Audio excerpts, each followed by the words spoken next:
સુરતના પાંડેસરા ખાતે આવેલ પારસ પ્રિન્ટિંગ મિલમાં અંડરગ્રાઉન્ડ ટાંકીમાં સફાઈ કરવા ઉતરેલા 4માંથી 3 કામદારોના ગેસ ગુમડામણથી મોત નિપજતા પોલીસ દોડતી થઈ ગઈ હતી।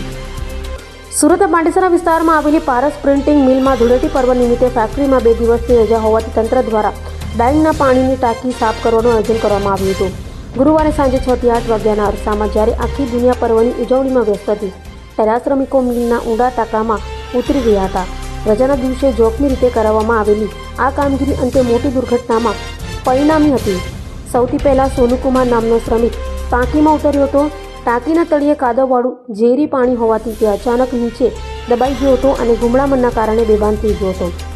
તેને બચાવવા માટે અન્ય 3 શ્રમિકો એક પછી એક ટાંકીમાં ઉતર્યા હતા, પરંતુ ટાંકીમાં ફેલાયેલા ઝેરી ગેસના કારણે તેઓ પણ હોશ ગુમાવી બેઠા હતા અને અંદર જ પટકાઈ પડ્યા હતા। આ દુર્ઘટનામાં ભોગ બનનાર તમામ શ્રમિકો મૂળ બિહારના રોહતાસ જિલ્લાના વતની હોવાનું જાણવા મળ્યું છે।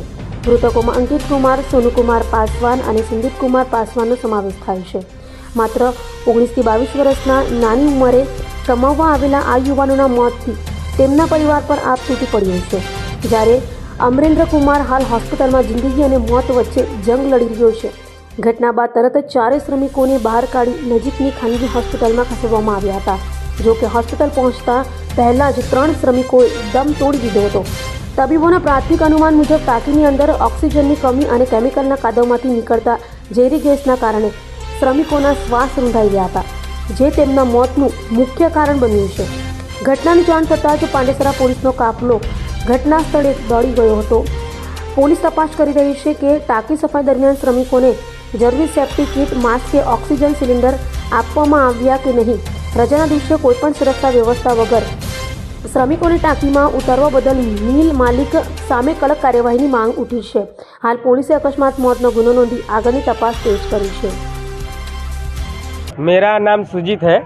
वो जो लड़का सोनू नाम का लड़का जो डेट किए हैं वो हमारे रिलेशन वाले भाई लगेंगे।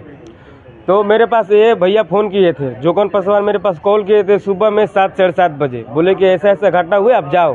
तो मैं बाबा हॉस्पिटल में गया था। मैं बाबा हॉस्पिटल में गया तो मैं यही देखा, गया जाकर अंदर मिला तो हमारा आदमी वहाँ सोनू भाई नहीं थे, बाकी 5 वहाँ पर लड़के थे जो उसमें काम करते थे। तो मेरे सामने ही एक लड़का वहाँ मारा गया। मेरे सामने ही 5 मिनट के बाद वो लड़का मर गया। डॉक्टर लोग सब उसको छाती पे ऐसे ऐसे दबा रहे थे तो बचा ही नहीं, वो मर गया। बाकी 3 जन 4 जन का सांस चल रहा था। फिर वहाँ से मैं सोचा कि मेरा भेंट नहीं हुआ सोनू से, तो मैं आ गया अपने रूम पे वहाँ से। बाकी इसके सिवा मैं कुछ नहीं जानता हूँ। वहाँ पर ठेकेदार था, जो ठेकेदार द्वारा काम कर रहे थे वो लोग, वहाँ पर ठेकेदार था।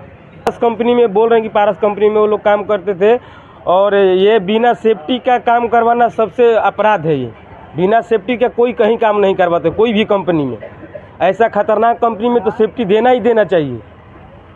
क्या काम करते थे लोग वहाँ पे? अब देखिए, वो पारस कंपनी में तो हम गए नहीं, अब काम क्या कर रहे थे। अब ये लोग तो बोल रहे हैं कि ऑपरेटर का वहाँ काम करते थे। अब साल भर से कर रहे थे, 1.5 साल से कर रहे हैं, तो हमको पता नहीं है। लेकिन ये पारस कंपनी जो है, ये मुआवजा उनको मिलना चाहिए। उनको माँ बाप को, उनको वाइफ को ये मुआवजा मिलना चाहिए।